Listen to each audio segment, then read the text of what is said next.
sticking up. I think we had suspected maybe they're a type of worm, that would be their casing.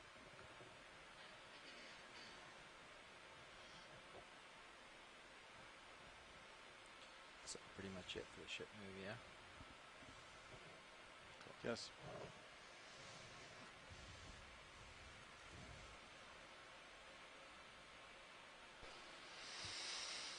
Okay, coming up, Jeff, and I'll push out. Following you up on my camera.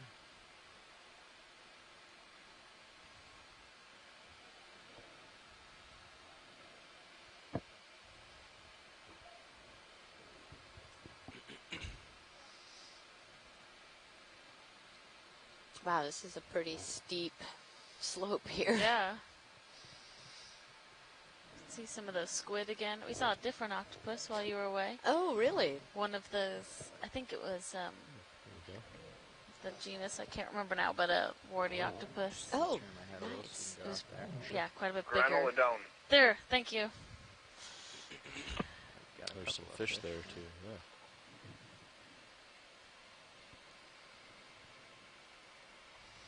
What's that swimming in the background? Is it? No, the fish. Oh, yeah. Oh, we got 2 grumpy fish. Is that a hake in the background? Yeah, it's got the fins like it, huh? Oh, it's hard to tell.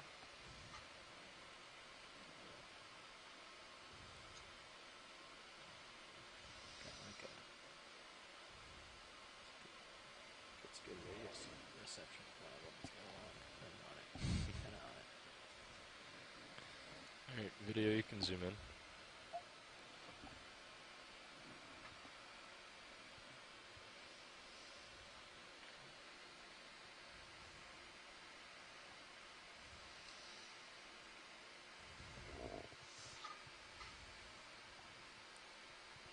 Also, quite a different type of rock face than what we've been seeing. ROV nav. Yeah, I think this has a little bit of that encrusting on it, whereas before we were seeing more exposed. I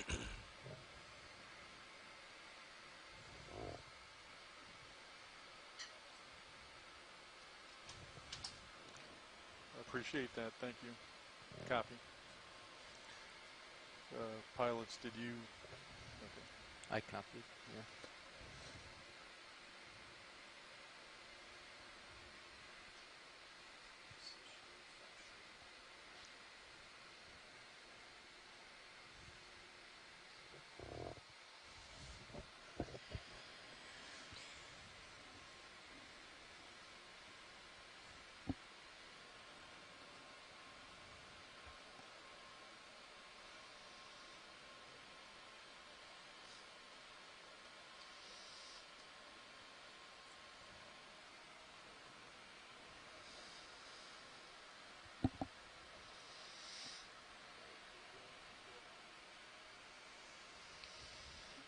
Not sure. You can zoom in if you'd like. It does, yeah, look like a type of tube worm or polychaete. So the tube is on the outside and then the polychaete is on the inside. You can see it's... Oh, yeah.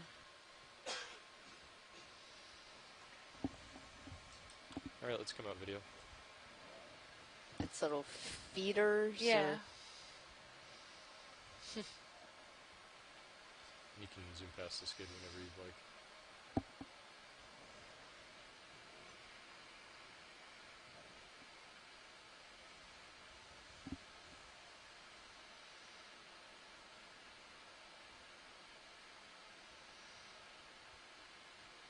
So what direction was waypoint 3? So I'm pointing uphill now, still. I'm not sure, maybe we should clarify if we want to get to the crest here and go up, or if they want to stay along this steep face and go along. Looks like it was kind of purposely chosen this south face, but I didn't know if that was... Yeah. Maybe just double check with them. Yeah, you can go in Double tighter check with watch video. lead, see if they want us to follow along the top of the crest, like get to the top and go, or if they want us to hang out on the south side here. And some clarification so we can do the right anything. Nav to watch lead. Go ahead, Nav. We're wondering whether you want us to go up the steeper part of this or go onto the flatter side and transverse up. Give us 1 second.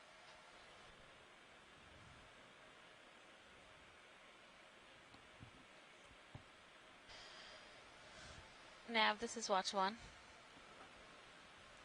Nav. We'd like to stay on the kind of steeper side, so if we can kind of travel along the south side, that would be great. You okay with that, Dan? Copy. So they just want to move kind of laterally to the slope for now? Yeah. That's fine. Well, I'm going to keep north, keep you in. Sorry, my view, ignorance of the I fish. guess. Is this a hake of some kind? We're going to do a We believe 315 so, sort of yeah. Move, so Sure. Has very long maybe 310 at this point. Sounds good. things. All right. Let's come out. Thank you.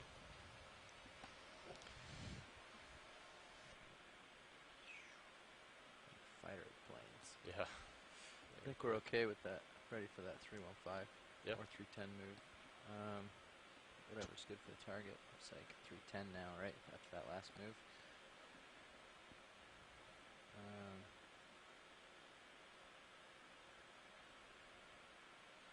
Yeah. So yeah, 305, somewhere around there. Okay. Sounds good. So we want to do 310, 20 meters, decimal 2. Right. We could probably do 30 meters at this point. It's 30? pretty far out there, yeah.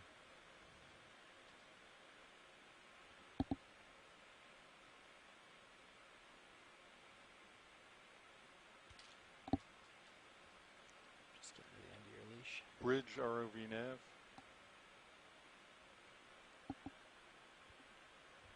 I'd like to request to move. Zoom in a bit. Range 30 meters, bearing 315, speed decimal 2. Copy. Thank you. And hold that, please. 16.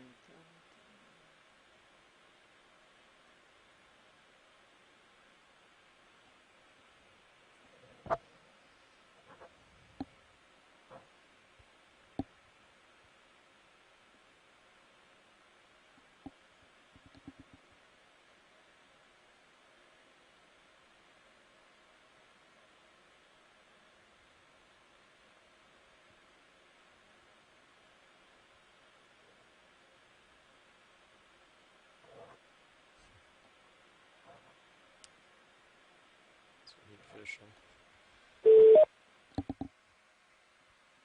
Okay. Hello. We can Hello. stop video and let him go. Hi, this is Peter Oster. I just calling in to say it's a long, thin hake in the video. Physis chesteri. Okay, thank you. Yeah, and the two fish sitting by the rock before were pallid sculpins. Catunculus is the genus. Cool. And do they have a common name? Pallid sculpin. Sculpin. Sculpin. Sculpin, great. Thank Okay. you. And I feel pretty good that hake. I think you taught me that. Well done. Yeah. Well done. Well done. Carry on. Have a good day. All right. Thank you. Peter.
Another octopus. Oh my gosh. This one's hanging upside down. Mm-hmm. I'm gonna do partial video. They say no, it's Friday. Hold that.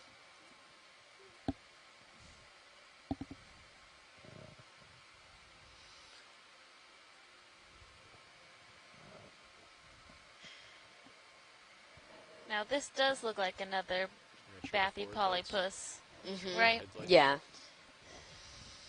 And it has the Lights on. two rows of suckers. Yeah. A nice big squat lobster up there as well. Mm-hmm. Sorry, video. Interesting pattern to see.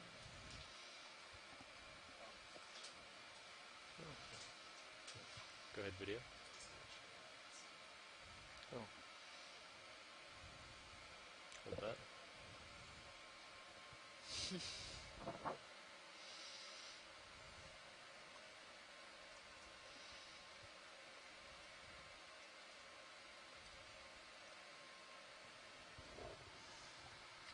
I believe this is one of those Munida squat lobsters like we were seeing in the canyons on previous dives.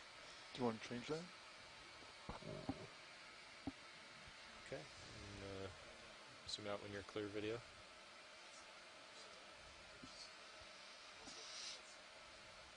See what this octopus is doing. Yep. Go ahead and zoom in on that. It's doing its best bat impression there.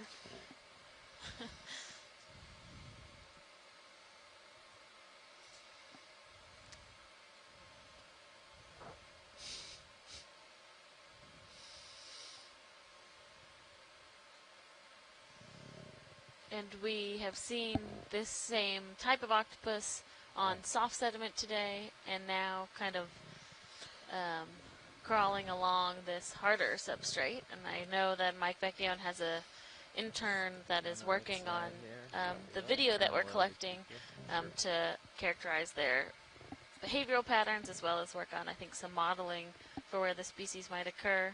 There's always So- time for an octopus shot. Always great to see them exhibiting different types of behavior.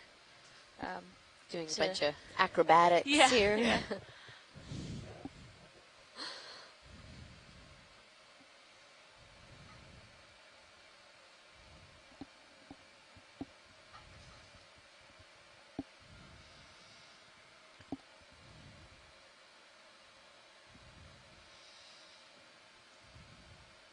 So is that the distinguishing feature between similar species, is the number of rows of suckers on the tentacles? I don't know for specifically species, but I do know for different genus of octopus Okay. that is important.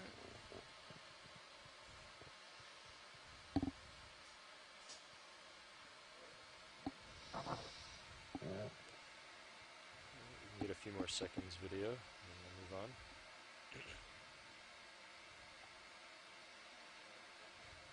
Sure. Yeah, I think so.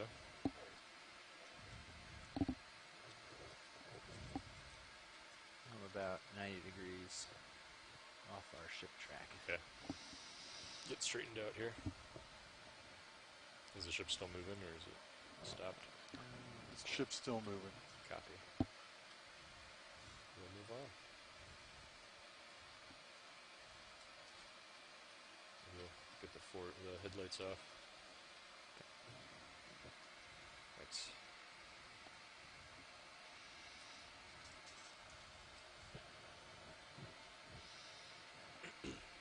Swinging back around.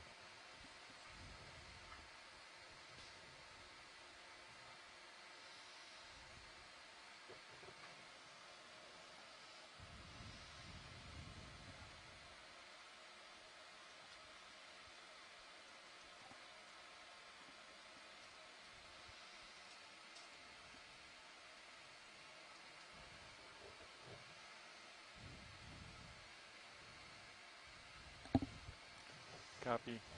Thank you. another kind of area of some of these outcropped rocks. Get back up The and come down. mating pair of Take a look at those that if you Chaseon want. red Yeah, crabs. come back. Okay. Give that a second. Any interest in anything in the camera view right now, watch lead? Otherwise, I'll continue to get straightened out with Sirius. We can get straightened out with Sirius. Go ahead. Grab some of that.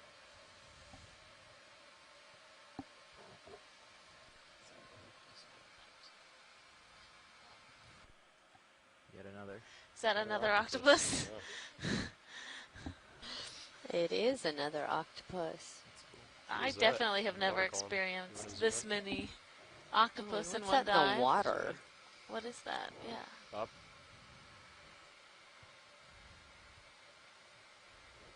Hold that. Oh. That's.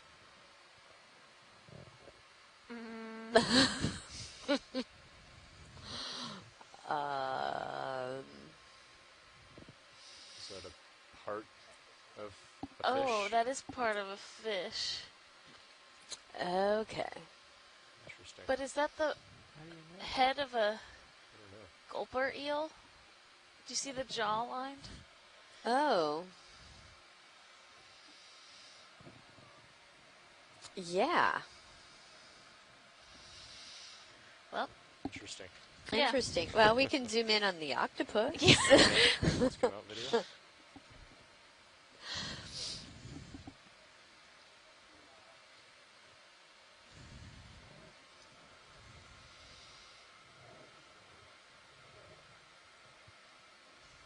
So it's back in that kind of crevice between a couple of those rocks. So up. Oh, gotcha. It's a cool fish right here. You want to zoom in from here, video? And I'm not sure I acquired it myself yet. Let's see, it's up to the right between those two rocks. Okay. I don't see I actually don't know if I can see it now from this Okay. view. Yeah, let's come out video. Oh, what was that? All kinds of things. fish. This view is Yeah. certainly shows how important the rocks are to the sponges. Yeah. Yeah. Copy. Hello, Okeanos. Hi, Mike. Hi. Strangely enough, I'm calling in to talk about that piece of a fish you saw floating in the water. Okay. Do a partial Usually when you see those, you also see ilex around these short, thin squids because they love to bite the heads off of fishes when they catch them, and then they'll turn loose of the head and eat the rest of the fish. Oh. I will point out that just seconds before we saw that head, it swung by.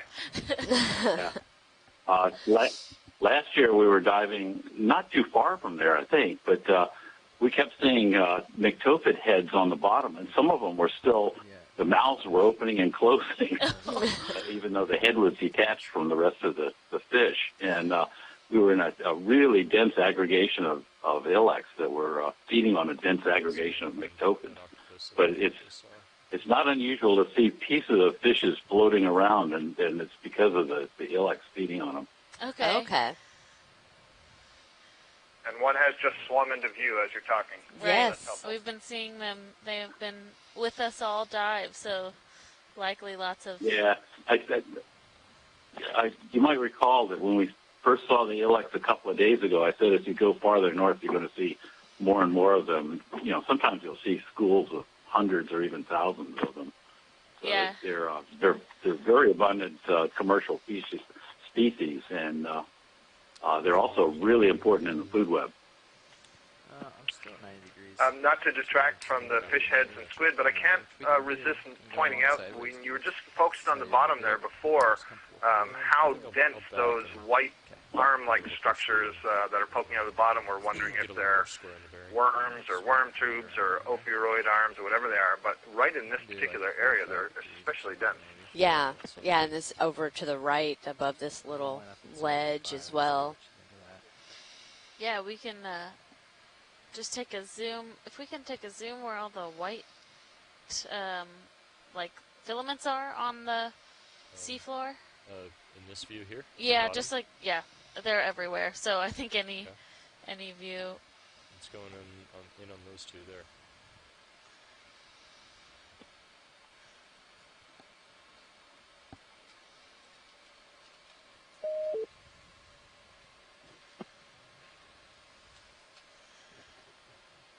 So we have these tube-like ones. Way off the bottom. And then there's also, in other areas, there's really fine ones that look like possibly ophiroid arms. Yeah, that's what I was referring to. Yeah, I think that's that what might be another one of the pallid sculpin. So right by the rock, here, if we... fish. But yeah, no, the area we were zooming over was really dense, very noticeable, not like what we're seeing here. Maybe kind of like just above the lasers now. Right, yes.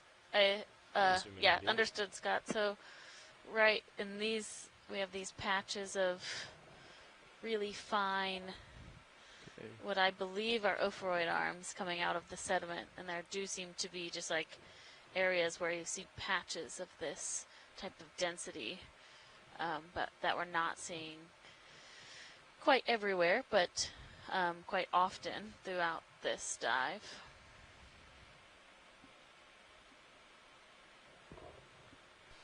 Okay, let's come out. And just to let everybody know, if we're talking and we go quiet for a second, they're going to be doing fire and boat drills on the ship, and so we will mute our mics so that you don't hear the alarm sounding. It's really stirring up some dust, huh? Yeah. I thought it was me. No, these guys they are quite active on the bottom. Yeah, they like to make dust Make a clouds. mess. Yeah.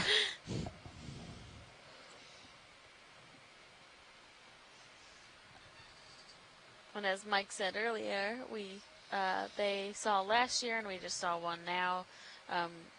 Fish heads that will float to the bottom, and that is from these iliac squid that will bite the head off of the fish and then eat the rest of the body and leave the head, which I'm sure is a welcome meal by the scavengers that are on the seafloor.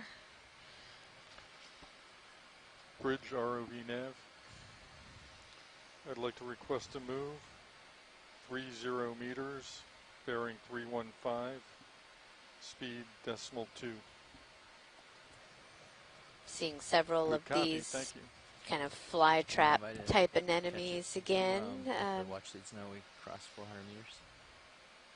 No, I did not. Okay, cool. We've I'll let them know. So.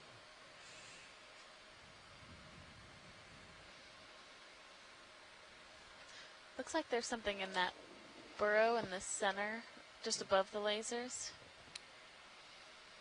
See it? And there's another octopus. Oh, yeah.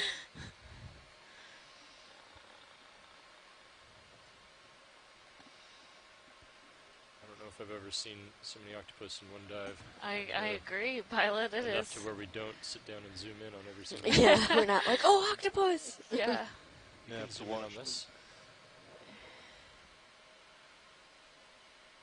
Oh, or there's just some. Ooh. Oh, it's a cup coral Oh, and yeah. an anemone. Yeah.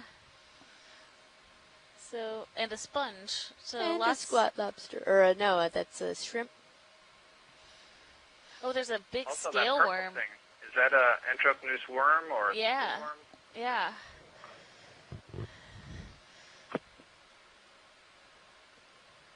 Oh yeah, the shrimp. I didn't even see the shrimp up there. So in the center of under that little hole, there is a solitary cup coral. So that looks like the first one we've seen during one of our zooms on this dive, and then an anemone in there as well. At the base of that hole, there's a beautiful worm. That's not normal for most people to say, but looks like a scale worm. And if you know the genus of this, Scott, please feel free to Zoom in a little tighter. join in with us. No, I only know the family is Polynoidae, which is the family for all the scale worms. And Okay. yeah, as we get closer, it's a polychaete and not an acorn worm or a spoonworm. And scale worms are kind of interesting. They're often associated with other invertebrates, other animals, and the scales are modified parts of those paddle-like legs that run down the left and right. And they're modified to form a scale over the dorsal side or back of the body, such that when they are associated with other animals or in tubes or burrows or something, it keeps the space above the body such that when they beat their legs, it can generate a current and they can do their gas exchange, get their oxygen. Oh, interesting. And sometimes we see them, is it a different type of polychaete when they're swimming? Is that not a scale worm? So the tomopterids, if that's what you mean, those pelagic worms, those are not scale worms. But I have seen scale worms. They can swim up into the water column, but they are more associated with the benthos and tight spaces. Right, yeah. You can get past the skid video. And octopus. Nav to And watch crab. Oh, and a big crab. And the fish. You can go in a little tighter, Bob. And we have Hold some that. hydroids on there as well, so those yellow fans look like hydroids. So many octopus. Okay, let's come out. Nav to watch Lee. We've passed Oh. 400 meters. Thank you, Nev.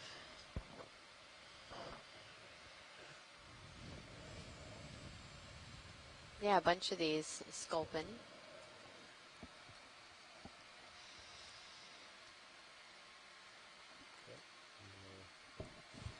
Stretch out a little bit.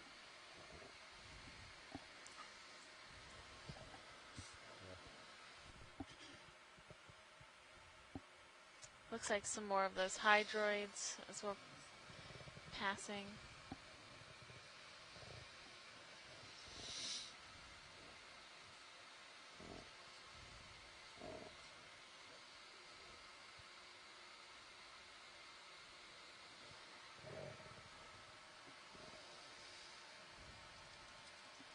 Push forward, move up slope a bit, Jeff. Coming up with you. Another octopus to the right. Was that a move? I think I need to.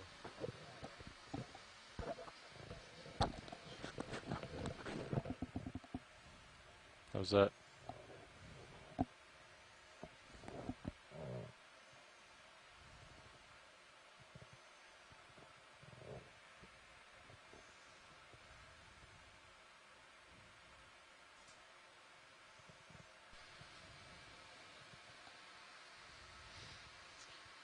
Looks like maybe a different type of crab or squat lobster. Are we, sorry, if we're moving, that's fine. I'm gonna. Maybe a lizardfish. I'm not sure if that's what I saw on the right side. I don't know if you'd seen those earlier. Yeah, the ship just stopped. We can take a quick look at that squat lobster down below. Great, thank you.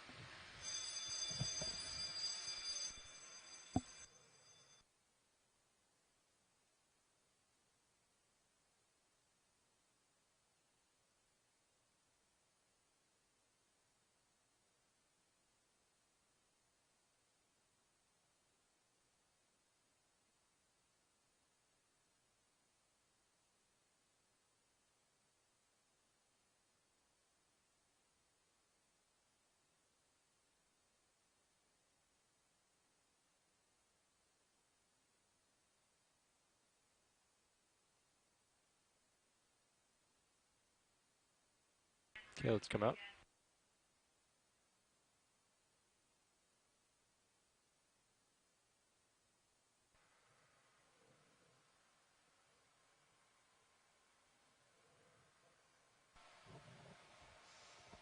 And we are seeing a lot of these brachiopods as well. When we zoom in, there's those two shells, but you can see the lophophores that are Big out features over feeding. here if you want to look. You can catch it in your Sure. minute cam. Yeah, you're right. Cool. Let's Let's see what we got. Ooh.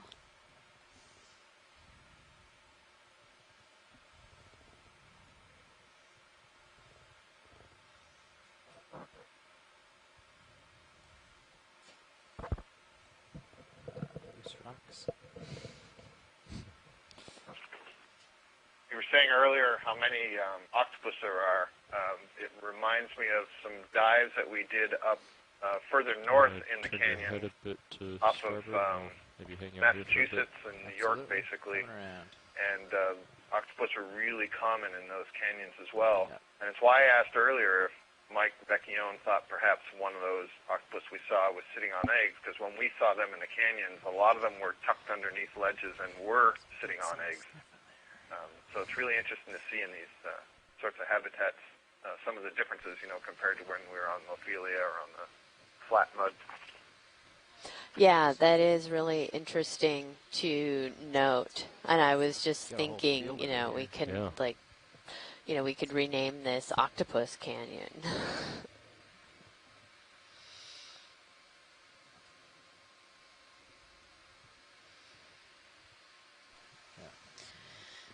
Yeah, growing on the sides of these rocks looks like a purple, or on at least one side of some of these rocks, a purple stoloniferan that could be How are we doing on clavularia. pace, Jim? Are we in a rush? Or not in a rush, but do we need to keep moving, or do we have time to kind of hang out? To average about 0.1 hit the target. Copy. About approximately 395 meters from the target. Okay. All right, would you like to look at this watch lead? Yes, please. Okay.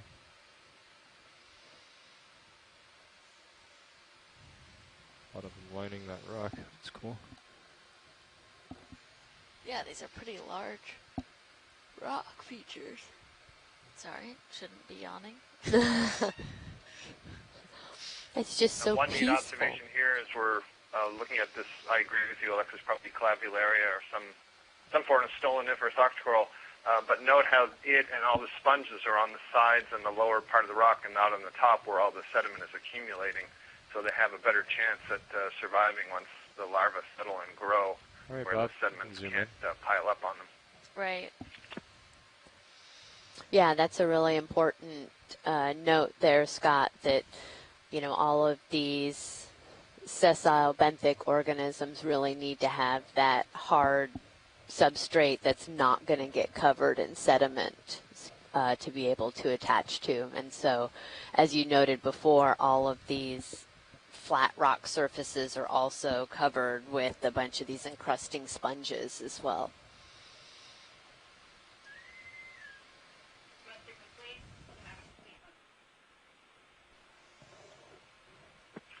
You can kind of see how this sort of octocoral grows as a ribbon.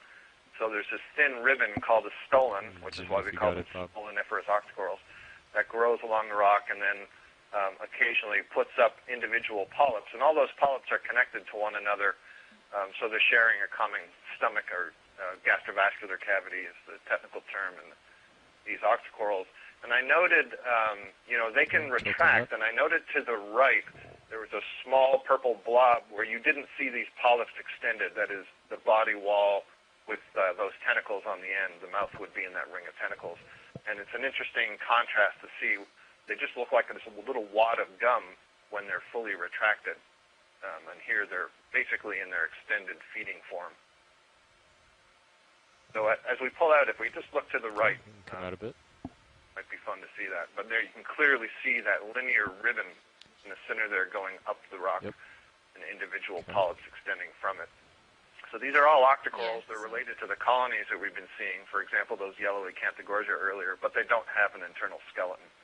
There's lower part of the screen to the upper right of the curled white tube. You could see that little sort of purple bubble gum with no polyps extended. So that's what they look like when they're retracted.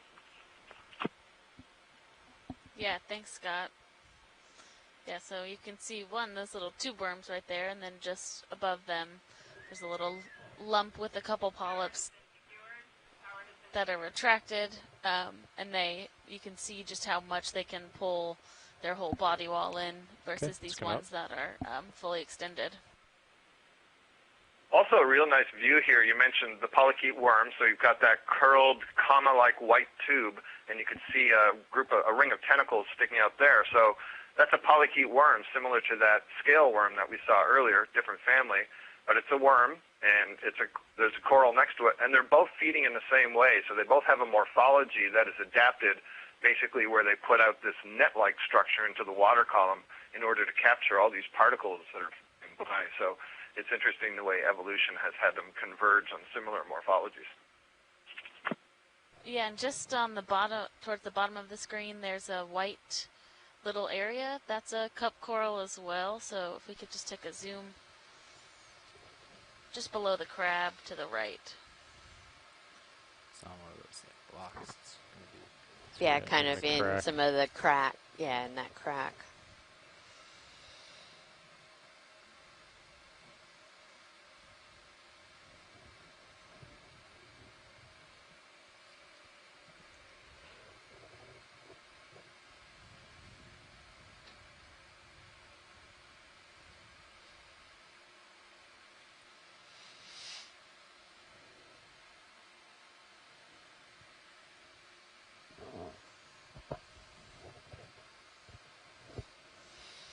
Okay, go ahead and zoom in, partial. Yeah, look at that. Nice and extended polyps. Beautiful.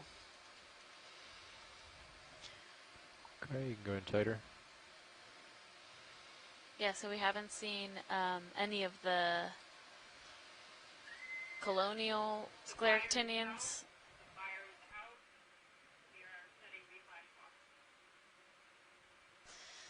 We haven't seen any colonial scleractinians, but these cup corals have been relatively common in canyon exploration in the past, so they'll find these kind of nooks and crannies and settle and be able to grow that calcareous skeleton for that one solitary polyp.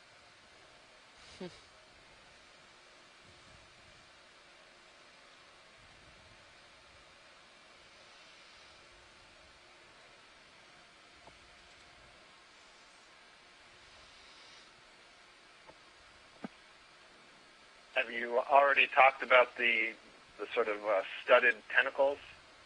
No, go for it. All those little lump warts? No, we haven't. So you can see the tentacles are kind of transparent, and those brownish dots that you're seeing on the wart-like structures are clusters of the nematocysts. Those would be the stinging cells. And so you can see that it's very well armed, I guess, if you will, excuse the pun, to capture prey that happen to swim by and get close to those tentacles. You can also see the ridges on the outside of the column of the skeleton. Those are called sclerosepta, and they extend onto the inside of the cup, and not all of the scleractinian corals have those sclerosepta extending to the outside of the column, but they have it inside. And it's kind of one of the ways that it subdivides its internal anatomy. You can think of it as creating a whole bunch of separate rooms, if you will, inside the little cup where most of the tissue of this animal is. And so it's one of the things that the taxonomists of this group will use to identify this to genus and species, the fact that it has the sclerosepta extending to the outside of the column. Great, thank you.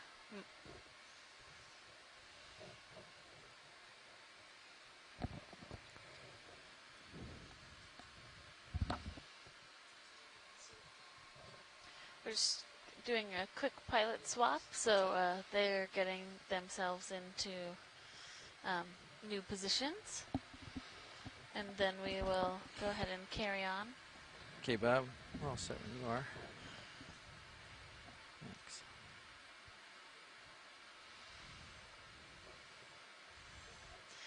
And we've got another, looks like Acanthogorgia right there next to the urchin. We could maybe take a zoom on both of those together. Yeah. Sure thing. You can come in partial as I come around, Bob. I'll sneak in on it.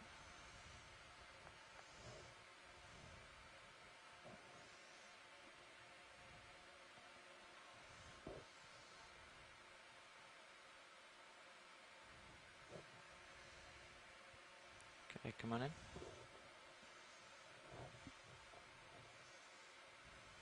Good there. Another anemone kind of right in the center. We've seen that a couple times on these Acanthogorgia colonies. And there's 2 colonies here at least, so that's the larger one right in front, and then there's that small one kind of hanging off the edge.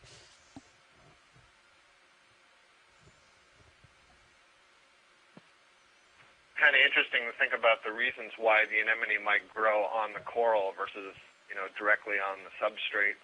Is it just chance? Is that what the larva happen to encounter first, and it's a good place to be, or is it because it's up off the rock itself?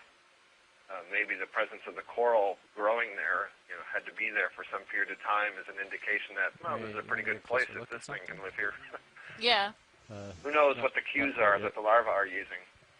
Yeah, exactly. There's still a lot of questions about how and why organisms settle where they do. We know that if somewhere is heavily sedimented, and we are not seeing a lot of sessile organisms, that it doesn't mean that they're not necessarily settling there, and then the larvae just don't make it because they are covered in sediment, or if there are cues for certain types of larvae to settle on certain surfaces, like Scott was just saying. Super bright red. Zoom in a little tighter. Watch it if you look on the Sirius camera. Yeah, it might be that there's lots of larvae and they're settling all over the place, and we only get to see the ones that are successful and grow to the size we can see. Yeah, on the Sirius camera, so camera 2, we have one of these pelagic squid that we, I think we saw one 2 dives ago, Magna something. Yeah. It's hanging right above the D2. Come wide on D2.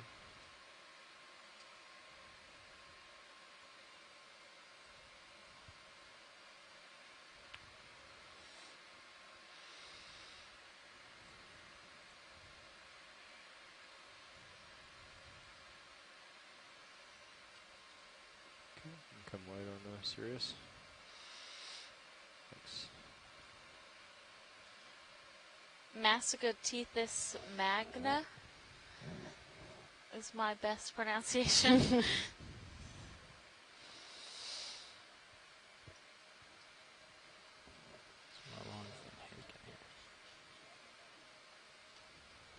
Yeah, so that. Long fin hake again, yeah. Mm-hmm. Yeah, look.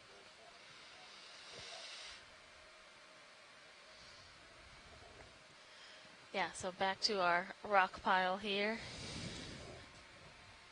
We have definitely a couple types of fish that are swimming around these rocks.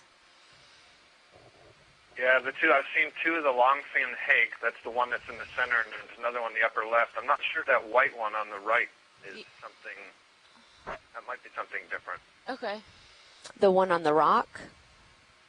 Yeah, on the right side, just almost under the ledge. Center. Yeah, I thought that was maybe another one of the sculpin, but I couldn't tell for You've got sure. a better view, for sure.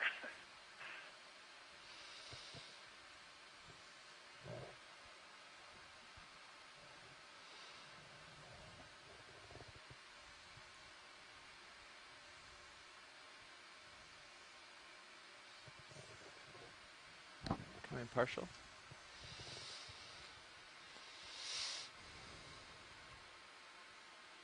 It does look like a sculpin. It has maybe a little bit different coloration, but I don't know how variable their color can be, or maybe based on age. Good view. I'll make a record of it in the YouTube. Great. Thank you. Were they having trouble getting the HPU going this morning, or was it? No, I sure just left it on for sake of leaving it on.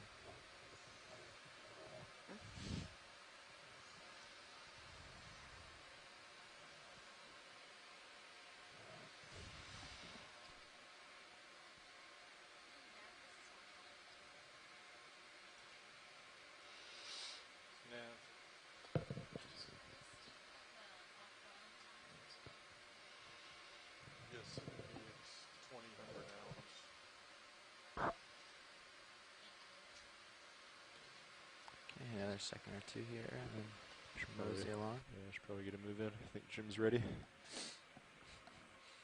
He's got a. Well, what was the last move?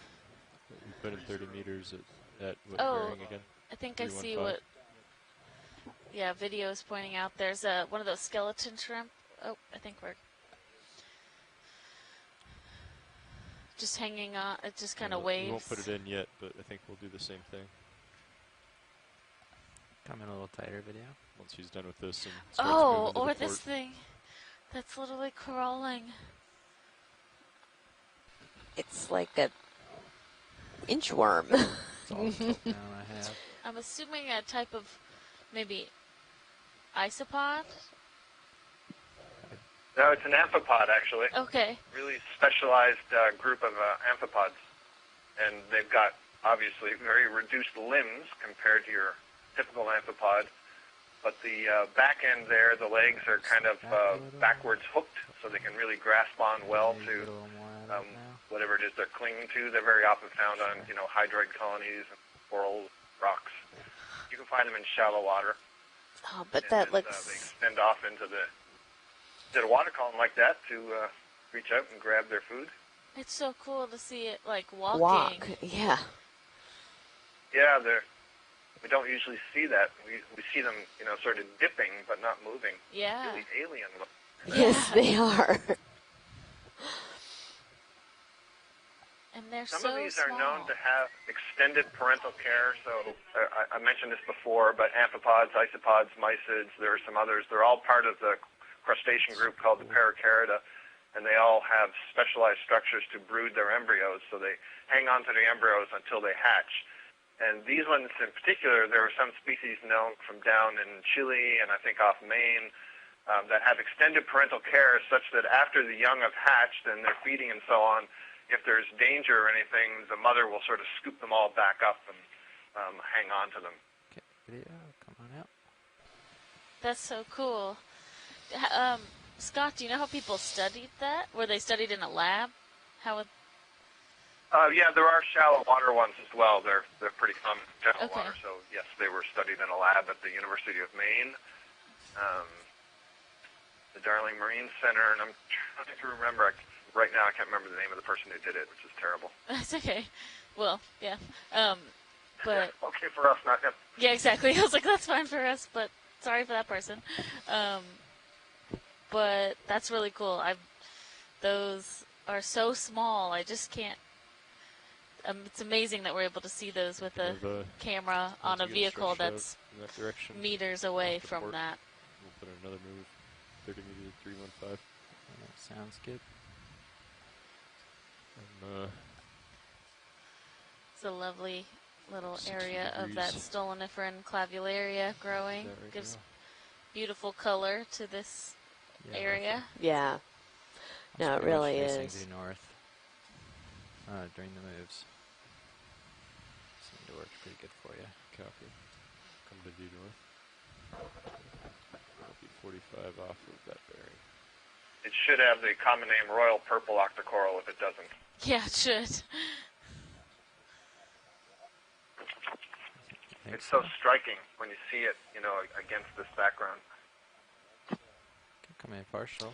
Yeah, when we've been Sort it. looking at this sort of dull Rock. brown.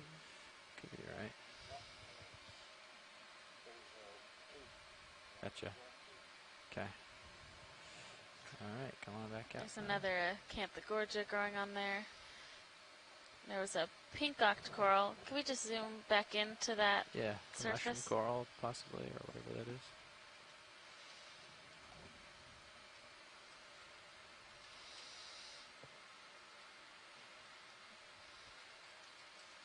Not sure if it's just Looking in.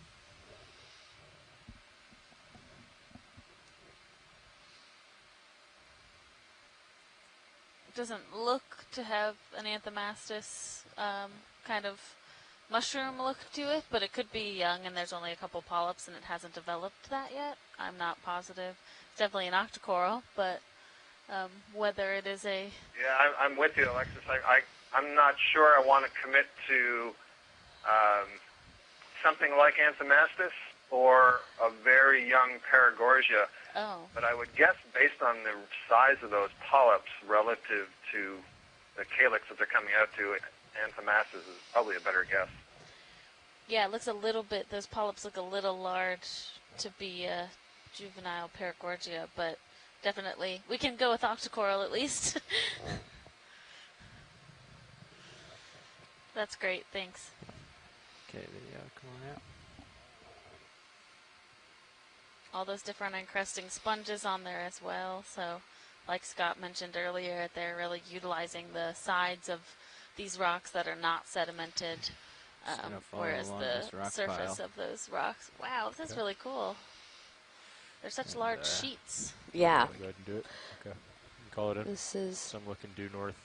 We'll be moving 45 degrees off my port. Could we zoom in on what that white under the crab is? Sure. You can go ahead and There's call it in. a test here. You're not worried about that, right? It's cool, but... Yeah, no, I think that's just an urchin test. But yeah, the white flat stuff on the rock. Yeah. Request to move.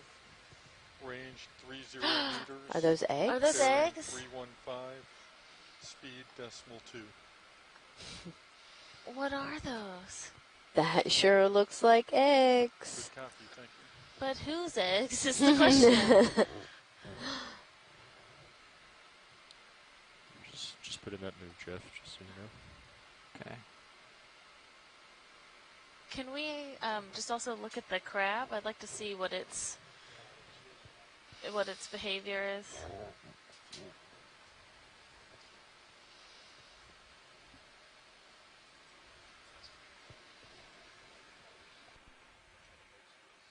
Is it feeding on the eggs? Oh, it has them in its claw. Yeah, on the top. And it's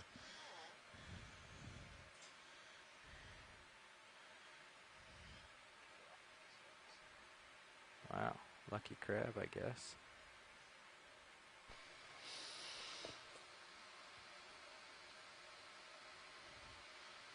Yeah, if we can just stay here for a little bit and just try and... Do we have the ability to Yeah, watch? let's go ahead and do an easy stop then. Thanks, Jim. Bridge, I'd like Bridge ROV nav. I'd like to request an easy stop. Thank you.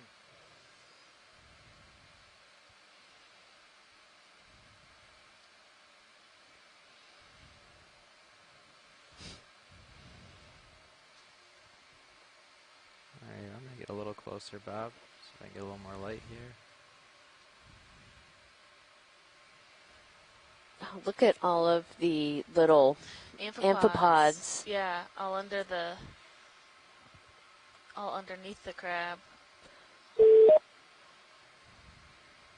Hi, Okeanos. This is Peter Oster from Mystic Aquarium in University of Connecticut. Hi, Peter. Hey, great scene on camera one here. These look like pallet sculpin eggs. And I say that only because we've seen them before in a few other canyons. Because they lay eggs attached to the seafloor like other sculpins do in a aggregation. They're not broadcast spawners, and there's just a high degree of similarity in the way they're laid and shape and color. Okay, thank you. We were very curious what type of eggs these might be. And so, have you seen... That the parent's not there and that somebody's preying on them is a unique observation. Great, thank you for calling in. Yeah, Peter, we've seen some other of these pallet sculpin right in this area, so this is a really cool thing, and it's a pretty valuable observation, I would say, to see that what is preying on the eggs. Thanks. Yeah, absolutely. Do you know, would the parent normally be guarding them, or they just deposit them and move on? Well, we've seen them before with what we're assuming is the parent proximate or straddling the eggs. So don't know if that's because they were recently laid and the parent was still there, because, I mean, they're certainly not built for speed. And we just happened to come across them early in the post-egg laying stage, or that they actually guard. Other sculpins, you know, lay them and leave. I don't think we know.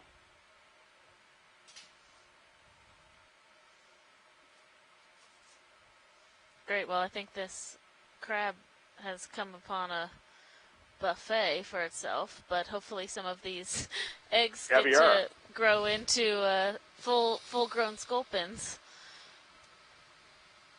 Well, yeah, I mean, if all the eggs of all the sculpins survive, we'd be up to our rear Yeah. sculpin. So it's a good thing predation happens.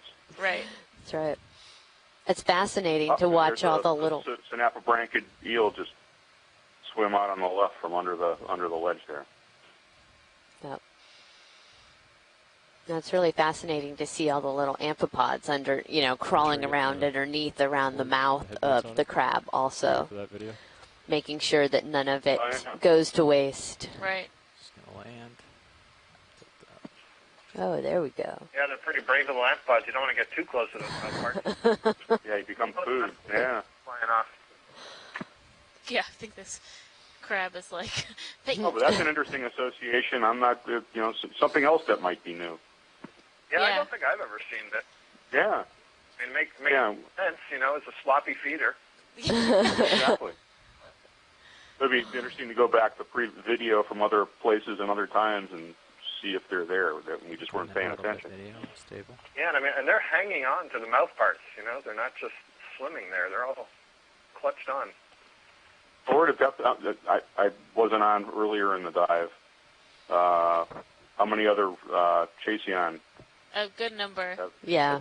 I mean, at least probably close to a dozen, and we've seen a couple mating pairs as well.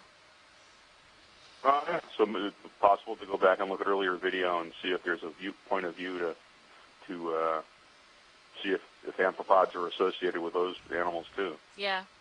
This is a really outstanding view of the mouth, and before I describe the mouth parts, I'll just point out again that these are amphipods that are clutching onto the bottom of the crab mouth parts and crawling around there. The reflective white that you see is their eyes, and I just want to remind folks who are tuned in, 5 or 10 minutes ago, when we were looking at those little skeleton shrimp that are so alien-looking. Those were also amphipods, but just highly elongated into stick-like shape and don't have all those legs.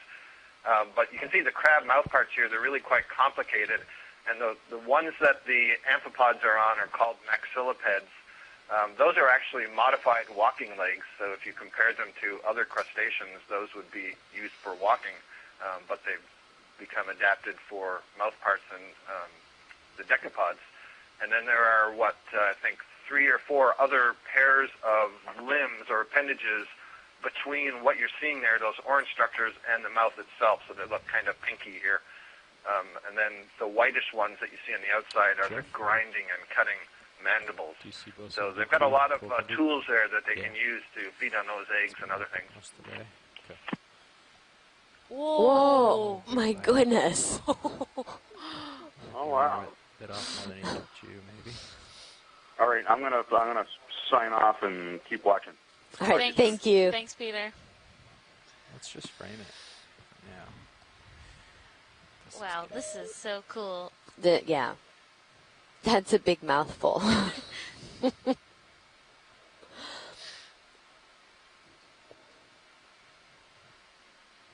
a shot like this real quick.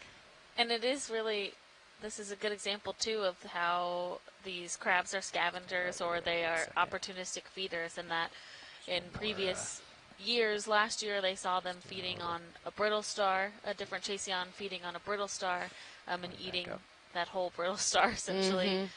We're watching them, this one, eat these sculpin eggs or fish eggs that have been deposited and left kind of out